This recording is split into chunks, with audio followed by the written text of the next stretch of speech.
does a marriage mean someone has to get married? Huh? Why are you asking me that out of the clear blue? Well, it's just... See, Saki went out with her friends for drinks a couple of nights ago, and since it was late, she stayed at her parents' place. But then, after she came back yesterday morning... Huh? Oh, hi. You're back already, are you? Huh? Your parents' place is on the other side of the city. You could have stayed a little longer. Well, I didn't want you to worry, so I came back early. There's nothing wrong with that, is there? No, but I wasn't worried about you. Huh? Just so you know, we talked about guys at the party last night. And that's relevant to me how? Because my mother suggested that I should have a marriage meeting. Huh? Wow, that's great.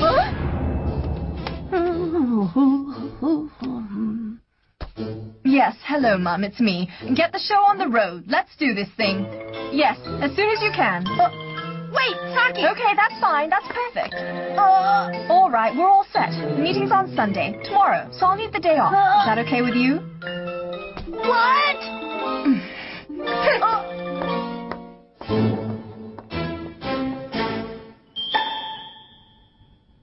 And that's where she went off to this morning. So what's the problem exactly? She's doing this because she wants to get married, isn't she? It seems to me that you're being a little selfish here, I've got to say. Anyway, what do you want me to do? Oh, a marriage meeting, huh? That's a treasure chest of jokes. I've heard about marriage meetings, but I've never seen one. I know. Why don't you all go and spy on her meeting? What? Oh, yeah, that's an awesome idea. What? One who masters the art of being a butler becomes the master of the world. The butler war that will set the planet on fire has now begun. Who cares? Forget about butlers. Don't you realize I'm in danger of losing Saki?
Meeting.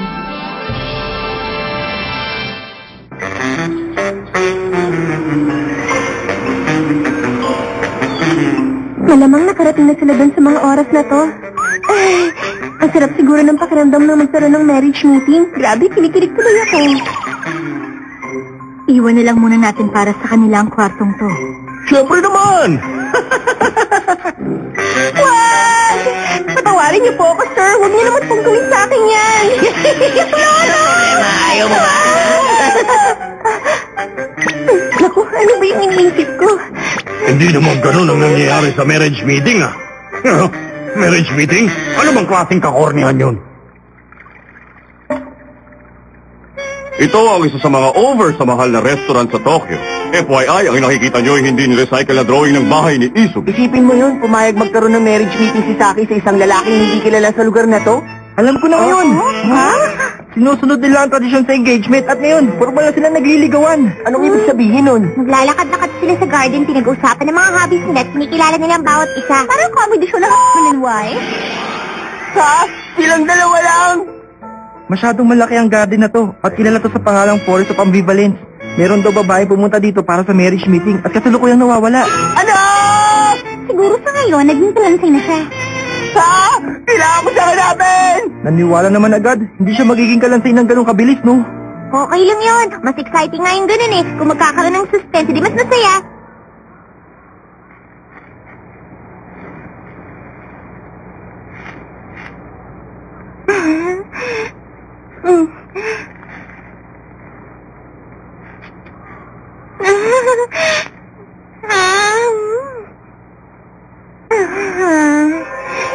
Tama-tama ang pagkakaluto.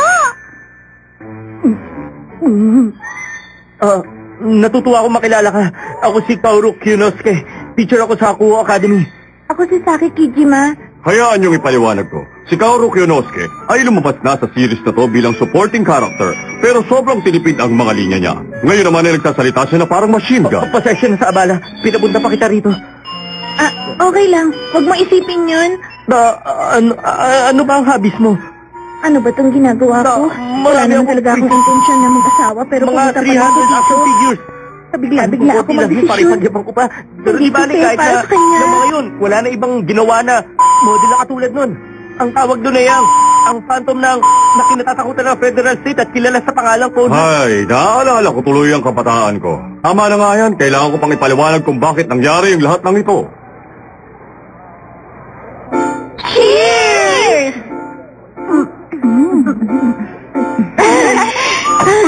Kumusta? Ano nang happening sa buhay mo, Saki? Ha? Oo nga, kumusta ka na? Ano? Ako pa kinukumusta nyo ngayon? Kung tutuusin kayo nga dapat kong kinukumusta. Ano nangyari sa job hunting nyo? May trabaho na kayo? Ay, sinasabi mo mga isa krimen at pagiging isang ngin! Hindi kami sa pag-reflect sa mga tao namin. Muling talaga kami! Naku, sorry na. Hindi ko na ulit itatanong yun sa inyo. Alam mo, pala get together ang mga girls. Tungkol sa boys ang topic lagi. Ha? Ano ba yung sinasabi nyo? Hindi ko kailangan ng boyfriend. Busy ako sa trabaho ko, kaya wala akong oras para sa mga lalaki. Parang wala ka namang social life. Sige ka, baka tumanda kang dalaga kapag ganyan ka ng ganyan. Salamat na lang sa concern. Nasa mga kamay na ng isang mabuting lalaki ang kinabukasan ko. May boyfriend ka na ata, aminin mo na. Ay, naku, wala yun. Hindi mag-deny dyan, ha? Ay, kasi mahirap ipaliwanag eh. Naku, lagot na.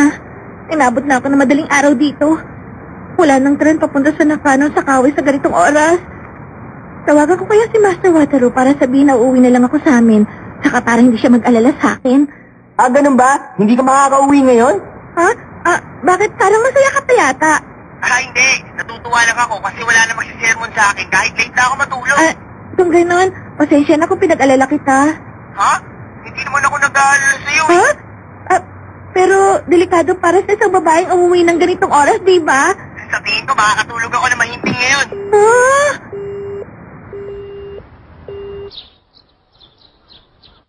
Maraming salamat sa pagkain. Saki, okay ka lang? Palagi ka bang kumakain ng nakakunot ng noo mo? Ganito talaga mukha ko. Bakit ka nagkakaganyan? Ang kapal. Bakit naman hindi siya nag-aalala kung inabot na ako na madaling araw sa pag-uwi? Dahil wala naman talagang mangyayari. Sige, babalik na po ako. Pero Saki, sandali lang. Ano na naman yon? Saki, hindi ka ba interesado dun sa marriage meeting? At hindi lang yun. Meron din nito ang mga action figures. Kailangan yun. Kasama na rito ang dapat ang skill ng model kit ay 1:550.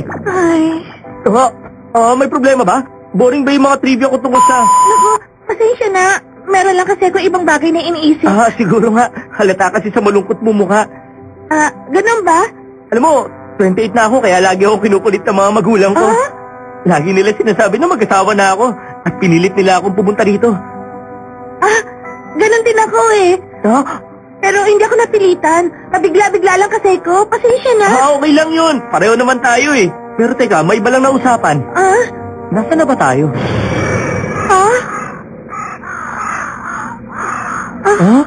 Anong lugar na ba to? Nasaan kaya sila? Baka naliligaw na. Wawa naman. Mukha ng gubat dito at parang may mga nakatirang mabangis na hayop. Huwag kang matakot.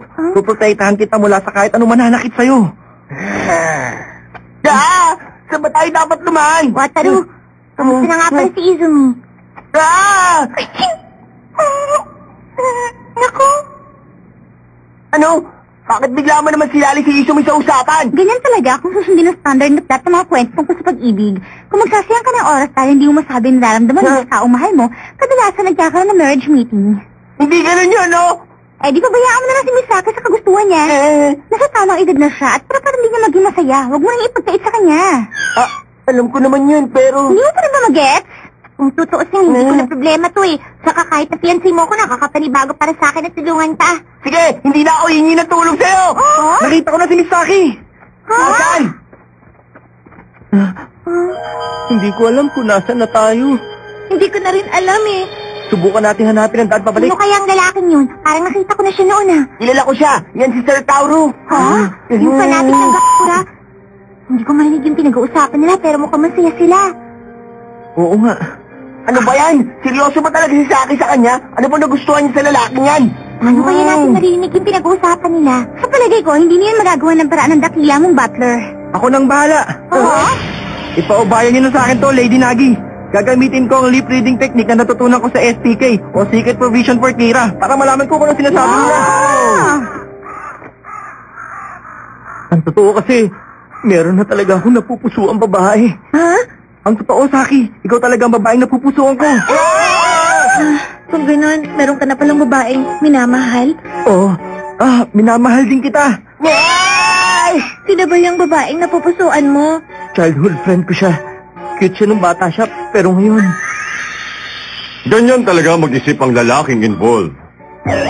Naging pasaway kasi siya sa paglipas ng panahon. Ay, pasaway na pala siya kahit noon pa. Ano ba nagigustuhan mo sa akin? Sa tingin ko, magiging isa kang cute at batang ginang na tahanan. Gusto ko mabaliw ka sa akin at ako lang ang maging mundo mo. Kung gano'n, gusto mo talaga siya? Gawin mo na ang gusto mong gawin sa akin. Hindi ko alam kung anong tingin niya sa akin o kung may nararamdaman siya para sa akin. Hindi rin naman pwedeng baguhin ang emosyon ng tao. Tama ka na nga dyan. Hindi natin mababago yun. Hindi lang ako isang hamak na technician. Alam ko wala sa itsura ko, pero kaya kitang paligayahin. At kung sakali, pati dito! Saki! Pumigla ka nalang kakilos na hindi ka nag-iisip. Magagalit lang siya sa'yo. Oo nga, tama yung sinabi niya. Ano naman ang gusto niyong gawin ko ngayon? Kung ang pasa mo kaya siya gamit ito, gawin mo lang hanggang sa mawalan siya ng malay. Hindi yata magandang ideya yan. Kung gumamit tayo ng standard technique para gumawa ng off-tangent scenario, mag-imbento tayo ng conflict, tapos pag nakita natin ang kahinaan ng karakter, tayo gumawa ng solusyon. Okay ba yung ganong plano? Ganyan nga ang hayat ko. Maparaan. Hindi naman. Gasgas ng technique na yan. Nasa 21st century na tayo, kaya cliché na yan. Tsaka kahit si Wataru, hindi pa payag yan. Ayos yun, Hayate. Bilib talaga ako. Galing mo mag-isip. Magaling talaga siya. Genius kasi yung butler ko. Oo nga, genius siya. Siyempre. Hindi naman masyado. Bakit hindi nanonood si Wataru ng mga drama na may ganito kakomo na turnaround? Pero kung pipiliin natin ang technique na lagi nilang ginagamit, paano tayo gagawa ng crisis na kapanipaniwala? Gagamitin natin si Tama. Si Tama? Paano naman silang punta dito? Nainganyo siyang pumunta matapos marinig ang mga binubulong ni Maria. Oo nga. Ngayon, kailangan kong bantayan ang buong mansyon ng mag-isa. Di bale, kakanta na lang ako habang walang istorbo.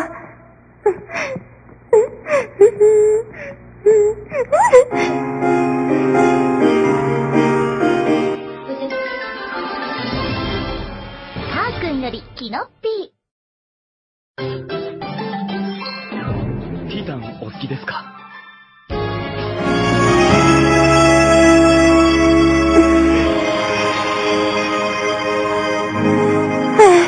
Oras na para maglinis ng buong mansyon.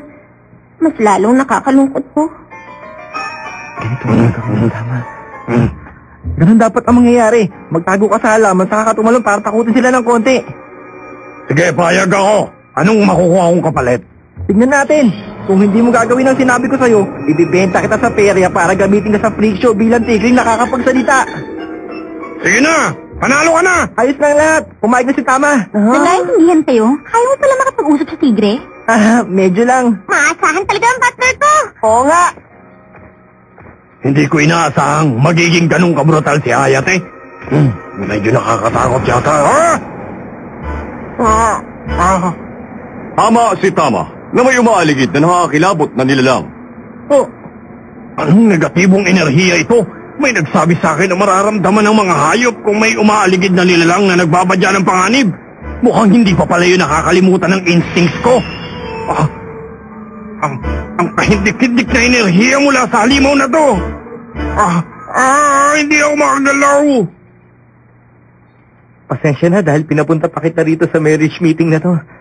Tsaka baka nababagot ka na sa mga kwento ko tungkol sa personal na buhay ko. Okay lang yun. Makasarili siya at maraming kapritsyo. Bukod pa ron, palagi rin niya akong ginagalit. Pero kahit na gano'n siya, hindi ko pa rin siya maalis sa isip ko. Ha?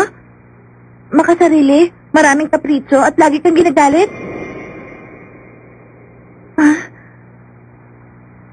Ang totoo, gaya mo, may taong malapit sa akin na hindi ko rin magawang iwan.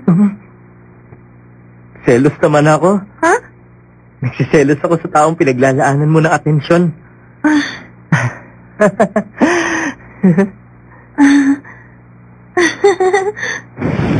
Mr. Tauro!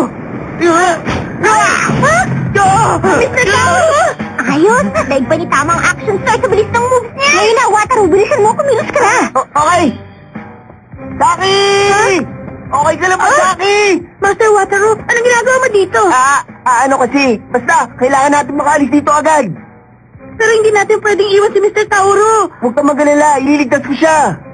Ha?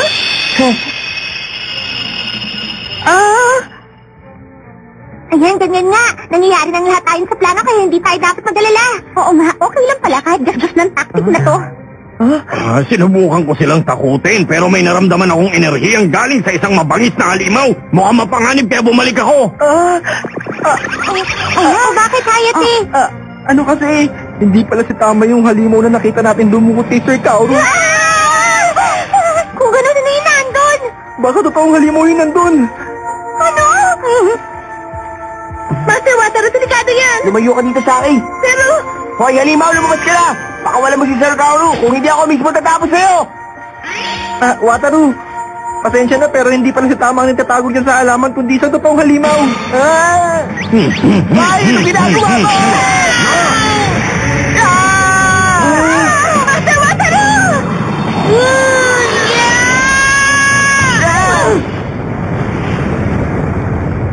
Saki!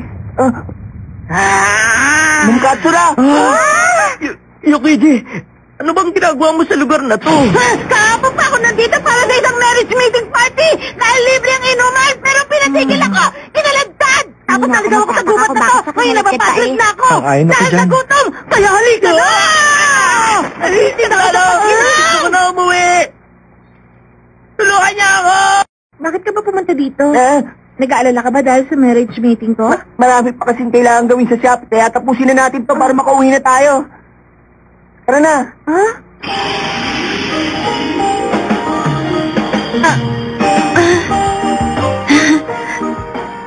Tama ka.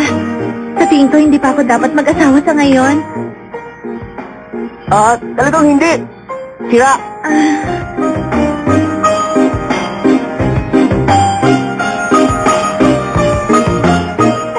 Tignan mo nga naman. Para siyang batang naghahanap ng atensyon.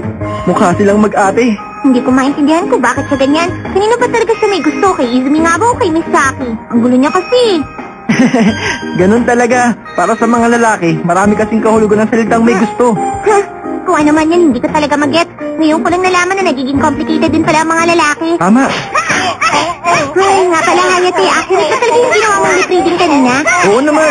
Sigurado akong tama yung mga na-interpret ko. Pagkatapos ng malakas na ulan ay sisikat din ang araw. Basta, bahala sila sa buhay nila. Ang susunod na episode ay puno ng suspense, kaya abangan ninyo. Hayate Ayasaki pala. Mahusay siya. May pambihira din pala siyang kakayahan.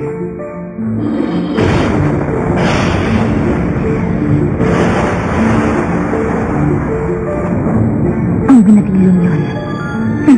Kung ano-anong outfit ang pinapasuot sa kanya.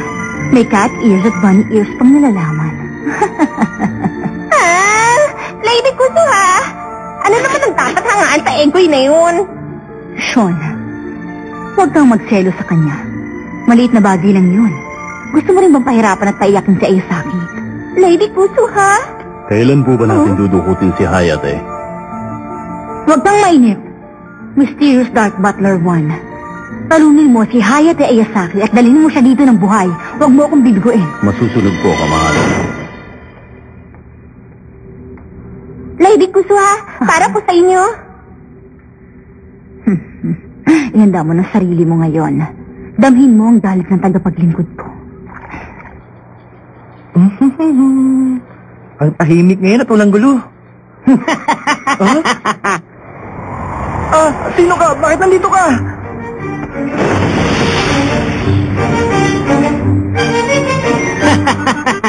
Dual Butler ang tawag sa akin. Humanda ka!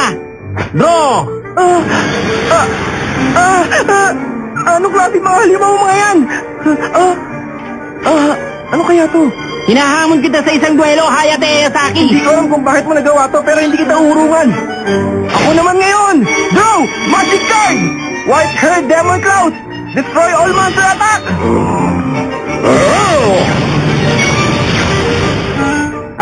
Babalikan ka nila kahit napulbusin mo sila ngayon. Matataga mga yan dahil magandang klase ang kanya ginagamit ko. Tingnan nga aking Butler! Hindi ko hayaan gawin mo yun! Draw! Tatapusin ko pag gamit ng Hayate Ayasaki rare card! Gawin na natin, partner. Oo naman, alter ego kita eh.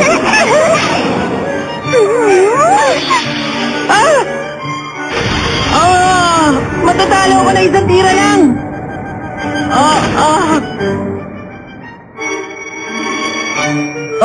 Ano? Magbabayad ka! Tandaan mo ang araw na to! Anong problema na isang yun? Para lang to sa episode na to ah. Ibig sabihin may karugtong pa?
And Hayate Ayasaki. And Maria, too. Huh? What are you doing here, Maria?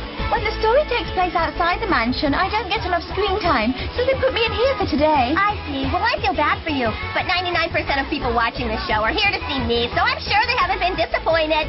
What? You think so? I kind of enjoy seeing Maria, actually. You're so sweet, Hayate. Bye for now. She's dead. Seems so. However, I have already deduced who the culprit is. What? You can't hide the truth from her. She's stunning and smart and loves playing games. That's right, her name is Detective Nagi. Next, the cute detective is a witness in the female teacher murder at the hot spring case. You'll be seeing plenty of me next time, but don't worry, it's a show that the whole family can enjoy. Statistically speaking, it's the third or fifth person introduced on a detective show who turns out to be the criminal.